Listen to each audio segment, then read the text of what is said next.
The Bread and Butter Collective is a collection of hospitality professionals working together to help strengthen our industry to build strong culture, community, and sustainability.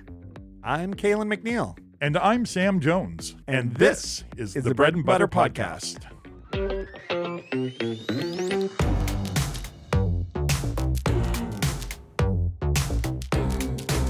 Welcome to the Bread and Butter Podcast. My co-host Sam Jones is of 2% Jazz is not here today. He's playing hooky for his second day in a row. I've got him on the disciplinary list, but I don't know whether that's going to go very far. But I'm here with you. We've got an amazing guest today. It's Jason MacIsaac from Sheringham Distillery. Love to hear about his experiences in that industry, and another great entrepreneur story. Wanted to get into this type of business and just kind of made it happen. So I'd like you to welcome Jason MacIsaac from Sheringham Distillery. How are you? Yeah, great. Thanks for having me on. No, it's amazing. I'm so glad. It's exciting to be here. Well, I was so fortunate we took a team building with Big Wheel Burger, a team building, our senior leadership team out to take a tour of Sheringham, and I was blown away. I mean, I think we had a million gazillion questions for you during the tour, which were probably annoying, but I'm so fascinated with the business. And so why don't you just get into how you got into this business, and where were you before? Sure. Yeah. Where was I before? I cooked professionally for 23 years before I started distilling. Another easy industry. Another easy industry. Yeah. Exactly. Yeah.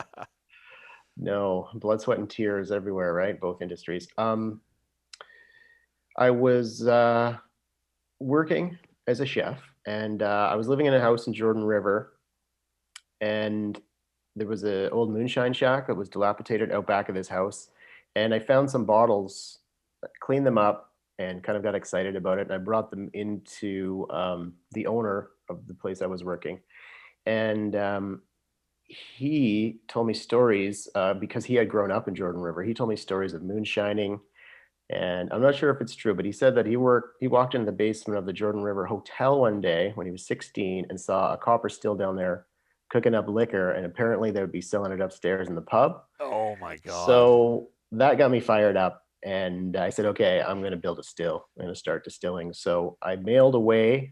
There was a chemist in New Zealand. He had a small book, and I got it. It would describe how to build a still, how to do a simple fermentation, then how to do distillation. So I built my still, did my fermentation, and started distilling in that house in Jordan River. And did you tell your landlord? Did you own? Yeah, I did, but he was my friend. Oh, so. Perfect. Yeah, he was okay with it. So I did my first distillation there, and then just did hobby distillation for years, off and on, until fast forward several years later, I was a private chef and working at a mansion where I did regular dinners in Victoria. And the conversation with the guests that night was the change in policy for liquor laws in BC. The liquor laws were changing, and they were going to implement the craft distillery legislation. Changed that, so you could open a distillery on a smaller scale and possibly have a go at it. So I kind of hit the ground running that night and been running ever since, I guess. When you heard that discussion, had you heard rumblings about that before, or no? This was it. I hadn't heard anything about it. And you'd been distilling at that point for a few years, 5 years, 4 years, 3 years? Yeah, off and on. I think it was 10 years after I built my first still. Wow. And I mean, when I built my first still, I had the application for a distillery in my hands then, but I mean, it just wasn't in the cards back then. Yeah. So that kind of spurred you to go. So what was your first move once you're like, oh, hey, I can actually make a go of this? My first move was to tell my wife. Inform my wife. Things are changing, babe. Who I woke up that night when I came home, and I said, I'm building a distillery. And she's like, okay, great. Let me go back to sleep. But the whole time when I was starting to build a distillery, I would ask her, oh, I'm building a distillery. There'll always be a position for you at the distillery if you're interested, because her background is sales, marketing, and I know her work ethic, and What a finance or incredible. like an awesome pairing too. Yeah, the business side and kind of the production side, right? So eventually she said, yes, I'm going to be a part of a distillery. And I was like, okay, we might actually be able to make it work. Yeah. So yeah, we started then. We were living in our house in Shirley, and on the property we also had a carriage house, which is like a suite above a garage. Yeah. So we converted that garage into a distillery, and we're literally making liquor out of our garage. We ran that space for 3 years, and grew out of it. And then we had to seek another location if we wanted to expand. So we moved to Sooke. That's where we are now. And how far is Shirley? Shirley's close to Sooke, isn't it? Yeah, it's 25 minutes north of Sooke. Yeah, northwest up the coast. Yeah, towards Jordan River, I guess. Island. Towards Jordan River, yeah. Jordan River would be 10 minutes from our property in Shirley, basically. So when you guys moved, so you kind of outgrew the space, the opportunity was growing. And then you decided to, how did you find your next location? Is that the location you're in now? That's the location we're in now. Yeah. So we were just talking about expansion and where we'd like to be, and of course Sooke, and in the area where there's water and sewer would be beneficial. So there wasn't anything up for lease or available. So I was just driving around thinking, where would I like to be? Where would I like to be? And then I just looked at this place. It was an automotive shop, and I went and knocked on the door, and the guy that answered, I said, hey, do you own this place? He's like, no, why? Do you want to lease it? I was yeah, I think so. And he said, well, I just gave my notice yesterday, so here is the number of the person. If you just go across the street, the office is just over there. So I went and submitted an application and just kind of lucked into it. So the place we have now was formerly an automotive shop. Wow. And we got the lease, converted into a distillery, put all the stills in place, put all the equipment in place, and did a little bit of changes, built a tasting room out, and away we go. That was in 2018. We've been here, going on 3 years. Yeah, 3.5 years. Yeah. Oh, that's amazing. So now there's got to be some like a sizable capital investment. Is that like how have you navigated that whole end of it? Like is the cash flow is good, the margins are good. We've managed to just do everything ourselves. Right. So we just started small and then grew it and just kept growing and kind of reinvested the money that we'd make into the business. And we do every job that was possible, just the two of us, until we just couldn't do it anymore. And then we'd hire somebody on. Yeah. And then the same thing until we just couldn't take it anymore. We were bursting and we need to hire somebody else. Yeah. And then just kept building it like that. I think that's it's inspirational. I think there's a lot of side steps that people make or steps they make thinking if they scale their expenses quickly, they'll be able to grow faster. But you just assume a whole bunch more risk and overhead and can really hold yourself back. But the other side is that you got to do all the work. Right. That's right. Yeah. So I imagine that's been a bit of a how is the marriage held up and all of that kind of stuff.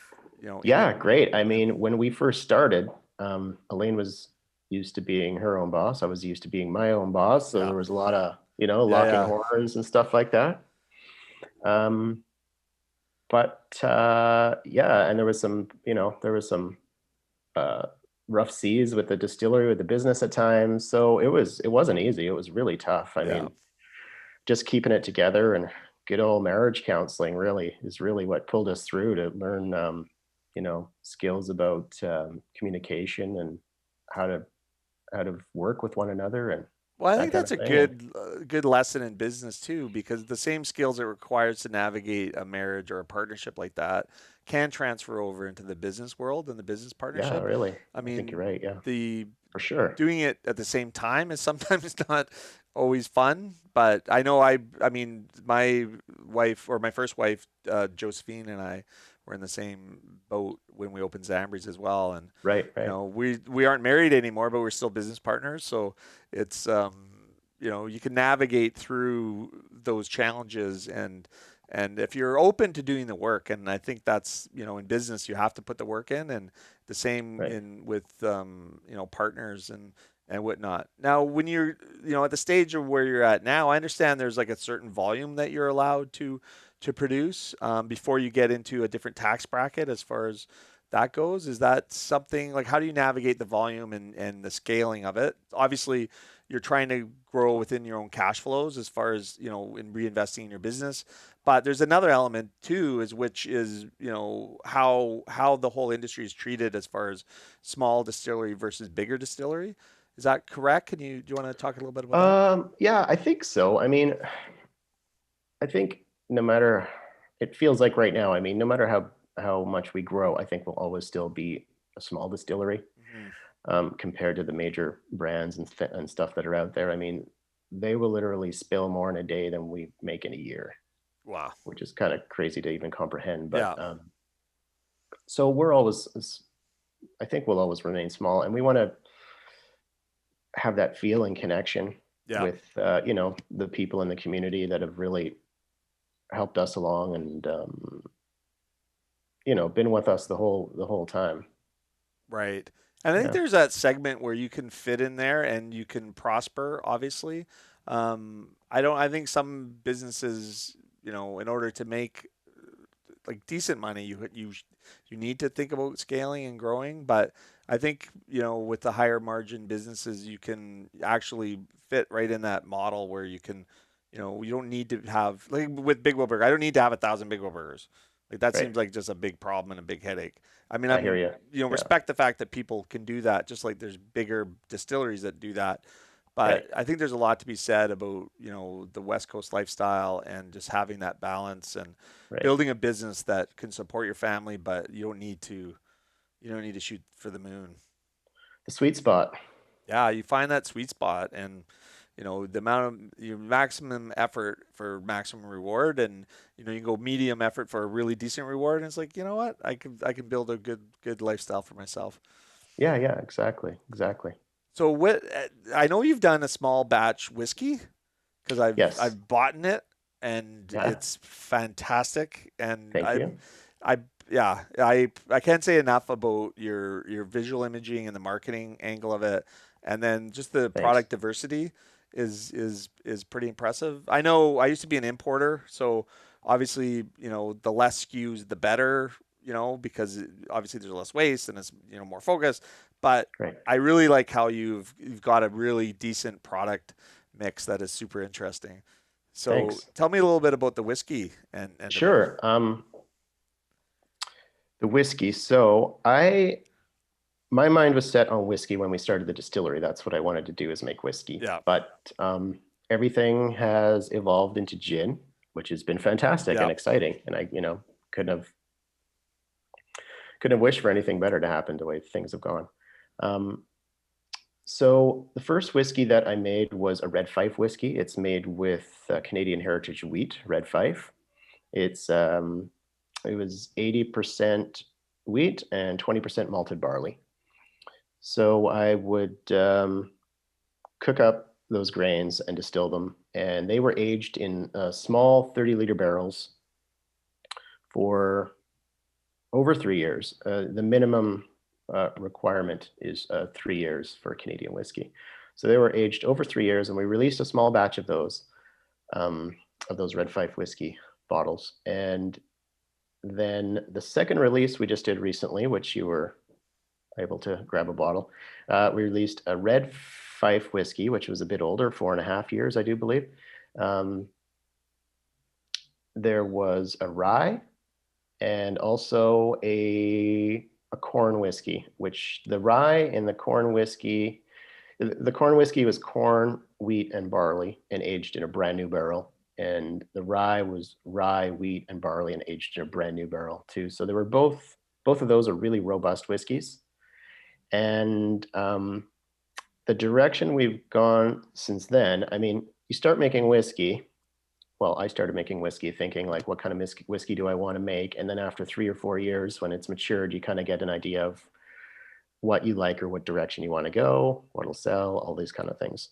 So the direction we're going now is to make rye whiskey. It's a robust rye, 40% rye, 40% wheat, and 20% malted barley. And it's aged in American oak, virgin American oak, meaning brand new barrels, and aged for minimum 3 years. So in a couple years from now, we should have a little bit more whiskey hitting the market. I mean, we've made more whiskey this year than we have in the entire time that the company's been running. So we're happy to make whiskey and be able to put some away. And in a few years, we should have more to share, and you should see it on shelves and in your favorite restaurants and bars, we hope. Oh, that's fantastic. I mean, it's music to my ears. Obviously, whiskey is one of my favorites. So I'll be buying some more bottles. Yeah, great. Yeah. So when you're, okay, so obviously you started with the gin. The whiskey was an aspiration that you wanted to do, so you did that. Like, where did you, like, okay, you're going to make a whiskey. You're like going down to your still and going, okay, I got this barley, I got some fight. Like, how did you learn? I mean, I don't know anything about it, but I just kind of used what I would as a chef. Right. You know, what's abundant, what's in the area, what's available, which kind of made sense. So I thought, you know, red fife and wheat grow really well in BC, and they're available. So I just thought I'd try to make a whiskey of it. And I did read that possibly one of the first whiskeys ever made in Canada was made from red fife. So I thought it'd be fun. Oh, like fantastic. A heritage whiskey to make. So I tried with that. And when you make whiskey, you cook the grain, you do fermentation, and then you distill that fermentation. And then the product that comes off the still is clear. And you put it in a barrel, and it gets a lot of characteristic from the barrel, including color and a lot of flavor and just kind of the nuances of the barrel that it lends.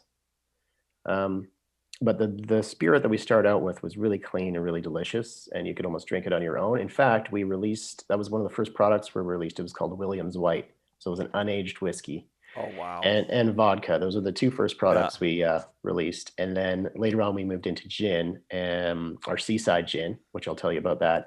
And that just kind of really took off. So we just focused on the Seaside gin until we were ready to make a couple more gins and then some more whiskey down the road.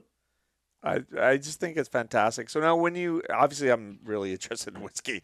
So when you've done the recipe, you've followed, the proper techniques, obviously you're a skilled distiller. So when you taste that first, sampling of the whiskey, obviously, you had already tried the early version of it and you're happy with that. So when it comes out of the barrel, like describe that first sort of taste of that, as far as like the artist in you.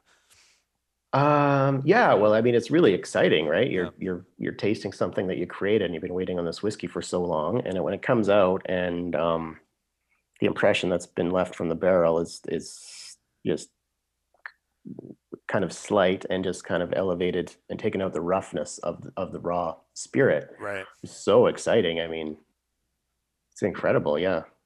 No, I think that's, it's kind of like when you're starting a business and you get it off the ground, that same sort of feeling, like you've birthed this little baby boy or girl, and now you get to go see how it does. I think that's amazing.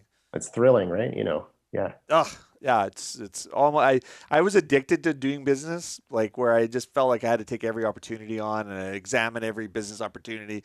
And then I realized, a few years ago now, like I've already got enough business.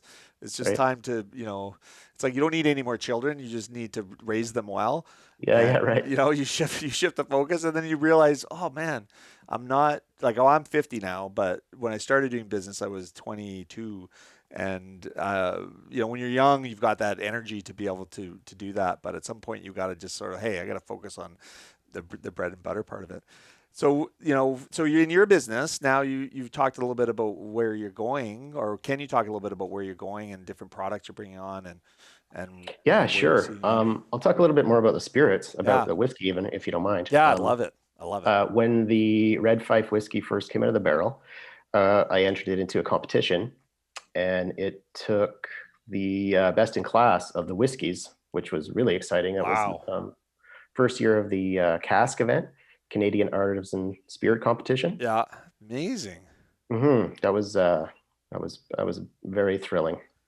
I mean, in that same competition, our aquavit took the highest ranking spirit of the entire competition, which was I was over the moon about. I mean, still am. Oh my God. That's something. It's so proud, right? What a proud moment. It was You really, know? yeah. And I'll tell you, why don't I tell you the story about the Seaside Gin? We're Yeah, talking do that. spirits here, right? Okay, Yeah. so Elaine and I were walking along French Beach in Shirley, Yeah. which is just really close to where the distillery original location was. Yeah.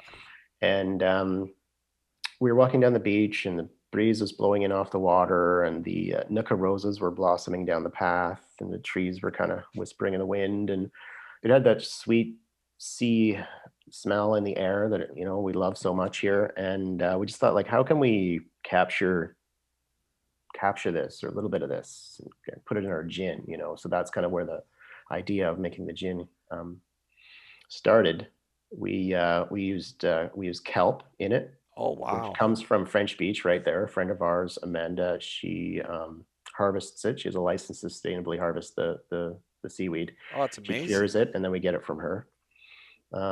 Rose petals, juniper and coriander, of course, lavender, lemon, orange, and cardamom for a bit of spice. And before I came up with the recipe, I didn't really drink a lot of gin. So I lined up a bunch of international spirits and a bunch of local spirits, and kind of went through them to try to get the flavor profiles, and try to catalog all the flavor profiles, as I would like how a chef does, just Right. has all the flavors in the head in order to like create a dish or write a menu or whatever. Yeah. So I was kind of try to jam those in, and then I try the gins with a tonic, and then a different kind of tonic, and then a chilled, diluted, all kind of different ways, just to get a really good feel for where they were at, what my favorite ones were.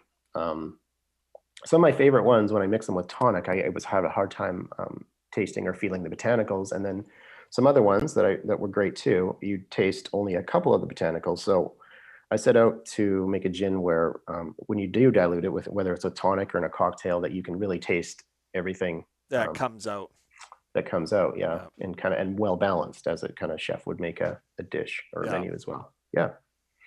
So after 8 tries, different recipes, different distillation methods, recipe 8, that was it. And it's been the same ever since. Wow. And with that gin, we won a pretty big award in London in 2019 at the World Gin Awards. We won Best Contemporary Gin in the World. What? Which was pretty crazy. It still feels crazy every time I say it. Yeah. What an amazing accomplishment. Thank you. It still feels thrilling. All the way from Shirley, BC. Yeah, that's right. All the way to London. And when we won that, I really felt the support of, the community that we built, and everyone really felt that they won it too. Yeah, they were a part of it. Yeah, which was like, that felt so good. It still does. And that was a big thrill. That the next day there was like news trucks showing up, and the phone was ringing off the hook, and like we're doing radio interviews, and photographers were in, and magazines, and it was just it was a blast. That's incredible. Like, especially, it's one thing to be doing what you're doing in a bubble of Sooke or Shirley or what have you, and you've got your community of supporters and people are really liking what you're doing. It's another thing to get the recognition and acclaim from, the bigger peers, industry, leading stuff, and that must have just really put some wind behind your sails as far as confidence goes too. Yeah, it really does. It was definitely a big lift. Yeah. Now, how did you handle the extra volume? Like, what was there? I would imagine that kind of, recognition would bring, I want to try it. I want to do it. Like, how did you balance that out? Well, many times when I'm trying to get the whiskey program in order, gin comes along and pushes it to the back burner, which is great. So in this situation, that happened. We were getting a lot of orders for Seaside gin, so the whiskey was getting made, but it had to just kind of take a break and put it in the back burner, and just had to make Seaside gin flat out for a while. Now, is To that fill still the orders. that's your predominant, like, what is your, like, Yeah, your Seaside mix? gin is our best seller, Yeah. and that is our flagship for sure. We have another gin called Kazuki gin, and that was inspired by some Japanese gins that I'd tried. Someone brought some Japanese gins, and just the use of the citrus and the herbaceous notes and some of the earthy notes and stuff were just really fascinating to me, and it actually inspired me to make this Kazuki gin, which has cherry blossoms, green tea, and green tea flowers. And the green tea and the green tea flowers are from Cowichan Valley. They're grown at West Home Tea Company, which is like, I just feel really fortunate that we're allowed to use a little bit of the stuff that they grow here on Vancouver Island in that gin. And that's the only green tea producer in Canada, like commercial producer. Wow. Yuzu, we use yuzu fruit in that one. Grapefruit, grains of paradise, which give it a little pepperiness, a little spice, and then juniper and coriander, of course. Yeah. So that one's it's a little less bold than the Seaside gin. The Seaside gin's pretty bold and robust. This one's has softer notes and a lot of nice fruit from the cherry blossoms and some really neat herbaceous notes with the green tea, and then a bit of the yuzu gives it that kind of citrus balance. So when you decide, like, you're producing more of the Seaside gin. Now, how does the production end of it work? Like, are you guys having to clean out? Are you able to make some of these gins, at the same time, or do you have to clean out the distillery and then do a fresh batch? Like, how does the behind the scenes work on? Sure. So we make everything from scratch, from grain. We use grain. We use 80% wheat and 20% malted barley as a base. We'll cook that with water in our mash tun, and after it's done cooking, we'll separate the liquid from the grain, and we'll ferment the liquid. And then leftover grain goes to local farmers, and they use it for feeding livestock, chickens and cows and pigs and all kinds of stuff. And we'll ferment that liquid for about 3 to 5 days. It's a really rapid fermentation. And when it's done, it'll be about 10% alcohol, we'll say.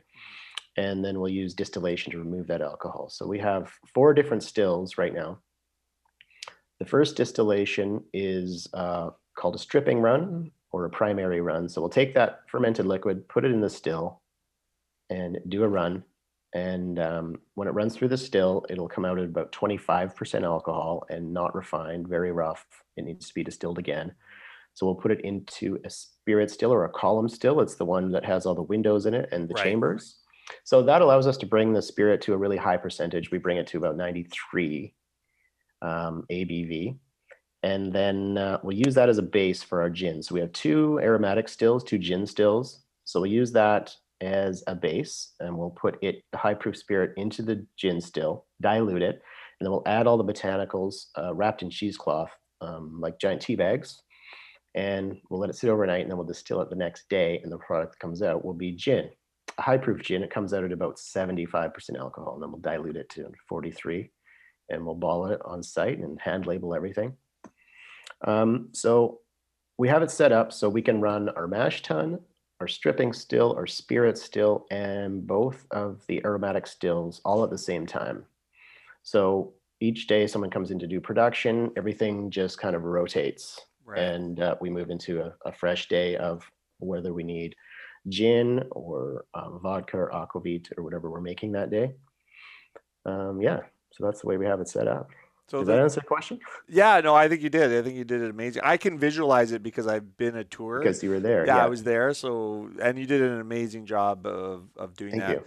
So the base. Glad you had fun. Yeah. Oh my God, it was so fun. And the cocktails you made, like, if you ever get a chance to go out there when their tasting rooms open and for a tour, and I'm sure Jason's a busy man. He doesn't get to do all the tours, but I was fortunate enough to be on his tour. It's an amazing experience and so easy to access. I mean, you're literally just off, Sooke Road and downtown Sooke, and that's amazing. So the alcohol, and excuse me if I'm an idiot, but the base alcohol that you're getting once you get it up to the 97 or with that proof, 93, 93.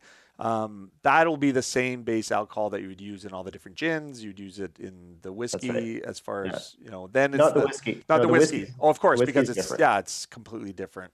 See what I'm talking about? This is how stupid I am. I drink whiskey, I drink gin, but the understanding of how it all works. That's okay. There's a lot to know. So with that alcohol, same alcohol it wouldn't work for vodka because vodka is different as well, right? No, it works for Oh, it vodka. does? Okay. Yeah, basically everything starts out as vodka. Yeah. So basically what you do is use vodka to make gin. Right. Yeah. And for whiskey, we use different grains in the mash. And when we run we do a stripping run as well. And we also do a spirit run. But when we run the spirit still, the column still, we'll bypass part of the column. So it will allow kind of some of the impurities to come across into the distillate, which gives it characteristics of the grain that originally came from. Right, which is important. Flavors it as. Yeah. Which is important for whiskey. Yeah, to have those notes in there. But not necessarily for gin or vodka, depending on what you're going for. But yeah. Well, I mean, I think the science of it is, and you've mentioned a few times about the recipe building and the chefing, and there's a lot of parallels between, preparing meals in a restaurant or even at your home and creating recipes for the products you're doing, which is, I think, fascinating. Yeah, that's the way that I've looked at it because that's what your background. That's what I've studied and that's what I've known. Yeah, so that was my approach, right? Do you think that background is the reason why you're such an award-winning distiller? That approach? I'd say it didn't hurt. Well, I guess when you're competing in a globe of, everybody has their different, inputs, like the raw materials. Would you attribute being on the West Coast and being on Vancouver Island? You mentioned the kelp and some of the other unique things that come from Vancouver Island. Is that? Yeah, absolutely. And just being in this part of the world where, you get inspiration from people around you and businesses around you. People are doing really interesting things and being very creative. And there's just so much creativity in art forms and in business as well. You kind of feel safe. It's a safe space to explore and to experiment. Yeah, and it's you get influenced and inspired by people around you, and it just fires you right up. And then you have really cool things to work with and people to work with, and you're surrounded by beauty. It's a great place to be, that's for sure. Yeah, it's one of those things. Like I get inspired when I hear of you using those local ingredients, and then the history with the whiskey and the Fife, and that I'm a real super interested in the history of different things, and to know that you're producing a product that brings that history forward, and then also marrying different, I don't think everybody would think of kelp as an ingredient to gin, but yet you've got it, and it provides a unique taste profile or unique. It does, yeah. It gives a little brininess, and kind of that sweet Sierra I was talking about earlier. I think it really captures a bit of, the west coast of Canada, Vancouver Island, and maybe a sense of terroir as well. Well, especially when you name it that. So I think a lot of people, the authenticity of your process in figuring out the ingredients, figuring out the name, it's just, I don't know. I just have a lot of respect for your approach, and Thanks. and being on the West Coast and being a fan of business and entrepreneurship. I just can't say enough about your ethic, and obviously your success speaks for itself. I know when we were there, you were talking about maybe more expansion. Is that still kind of in the cards for? It's definitely. I think it's in the cards. Yeah, I think there's going to be a need for expansion in the future. There's a possibility of moving into new territories. Yeah. So we'll need to increase production. And I just wanted to say about the Seaside. Thanks for saying such kind words about the Seaside Gin. Elaine, my wife, came up with the name Seaside Gin, which it was great.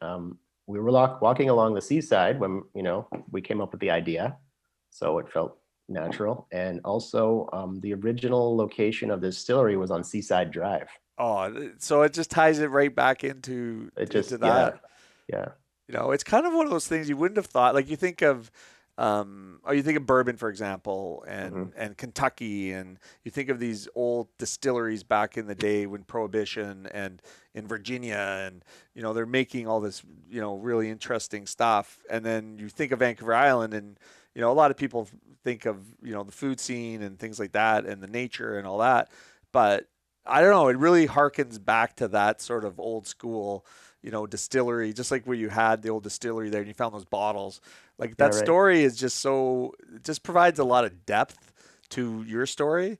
And it's kind of Great. a throwback to, the origins of, some of those classic, distillery stories Yeah, from, right. it's predominantly in the States, I would imagine. But I don't know. I just find it super interesting. Like, Good. Thanks. I Thanks. can't, Well, I'm like one of your biggest fans, by the way. oh, thank Yeah. you. Thank you. Yeah. Thanks a lot. I'll tell you about the name Sheringham. Yes. The area that we originally had the first distillery is called Shirley, and it was formerly called Sheringham. The postmaster in Jordan River didn't like how long the name was on the postage stamp, so he caused a fuss, and they changed the name of the area to Shirley. A woman who lived in the area was from Shirley in the UK, so she chose that name to call it Shirley. So we kind of took it back a little bit. And also, I mean, the proximity of Sheringham Point and Sheringham Point Lighthouse to the original location, it's only about a kilometer, where you can still go visit that lighthouse and check out that point. It's a really nice little spot to hike into and visit. Well, But that's kind of the story of the name Sheringham. it's incredible. Like, do you have this information on your website? Like, do you? Yeah, we do have Yeah, quite a bit okay, of it. good. Yeah. Yeah. Because I've perused your website, but I'm more fascinated in the actual alcohol of it. But the the symbolism around all the stuff that you've done and you carried it onto the product, I think that in itself is an amazing story. And Thanks. all the success that you guys are having is I just can't wait to see where you guys go. And I love your attitude about it as well, because you're not taking on too much, which adds another whole element of risk, and the whole financing end of it. And there's a lot to be said of just having a really good craft distillery. And yeah, especially with the way you're doing it, I don't know, I'm Thanks. color me Thanks a lot. impressed. That's Thank very you. good. Yeah, well, the company wouldn't be what it was if it wasn't for Elaine to be on board, because she's the CEO. She's the head person. She drives the business forward. I mean, really drives it forward. She's driving the train. I'm just kind of keeping that train together. Well, and I It's think that's crashing through there. example of what a successful business does. It's a partnership, and you can't be doing the same thing. You have to have another side of that covers that other end of it. Yeah, for sure. And I think with her experience and background, I think that just is the reason. It's not a mystery why businesses are successful. If you kind of dive into it, you can actually go, okay, well, they've got this component and this component. And I always view it as sort of like a triangle, like you need to have three strong legs in order to survive. You got to have Right. a strong creator, the sort of the artist of it. You've got to have a strong practical marketing business leader. And then you've got to have a good product, right? And if you've got those Right. three, then it's great. And I think often people overcompensate for the creative part of it and the product part of it, but are missing the business end of it, and sort of that grounding part that will prevent you from stepping in landmines that could derail the Right. mission. Yeah, right. So I thank you for joining this bread and butter podcast. My pleasure. I want to Yeah, talk to you more in the future, and I'd love to. I've got all I'm kinds of more stories for you. Is there anything else you'd like to share from your experience or anything? What would I like to share now? You put me on the spot. See? Yeah. No, you have great questions. Your questions are inspiring my stories. There was a lot of smuggling that happened in Prohibition in this area. Our close proximity to Like, did it the come up from the States? with a body of water. Yeah, there was boats that would load up and go down to the States and go around Washington, and then hit up Washington. A boat would come out, meet them, pick up their liquor, go back in, then they'd go to Oregon, same thing. So there was boats always in the area that were smuggling booze down and getting the Canadian liquor down to the States. Now, did you? So that was also really kind of interesting and inspiring for me to make booze. I mean, not that that's ever happened with us because we always had a license, but No. We wouldn't be breaking the laws. No. But but the idea of those stories and that history, I don't know. I just find it so fascinating. And as a fan, and I'm sure you got into this business because you're a fan of the idea of distilling, and you know that kind I always felt it fascinating. It just adds so much color to the story, and knowing there's a history kind of solidifies the mission to carry on, and I don't know. It's such a good talking point. Right. I love it. Well, thank you, Jason. I appreciate your time, and look forward to trying more of your products. And they're available in liquor stores and in restaurants, and private liquor stores. Private liquor stores. Private liquor stores only in BC. Yeah. Okay. Restaurants, pubs, bars. Yes. And ask for what product would you ask for your bartender? Make it a Sheringham. Make it a Sheringham. What kind of gin? I'd like a Sheringham. That's right. Seaside Gin. I mean, that's our flagship. Kazuki Gin. We also have a London Dry Gin. They're all worth trying. They're all good, and they're all different parts of the family. And I can speak to that because I've had all of those, and I still have bottles of them. So feel free to come by my house and sharing all right. gin. That'd be awesome. Thanks, Jason. We will talk to you soon, and good luck. And I can't say enough good things about you. Thank you very much. It's been a pleasure being here with you today. Awesome. Cheers. Cheers.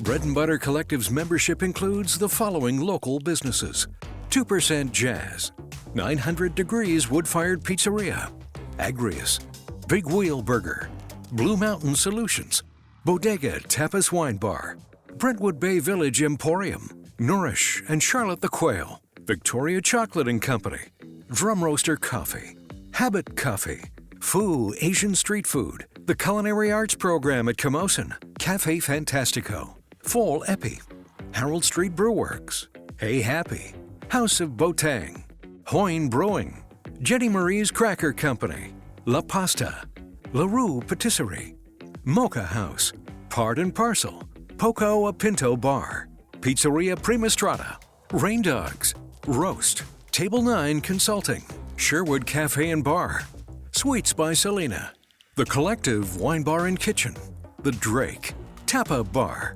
Taco Stand Al Pastor, Took, The Whole Beast, The Wienery, and Zambries. To hear more from the Bread and Butter Collective, go to checknews.ca/podcasts on Check Plus, or find us on your favorite podcasting platform.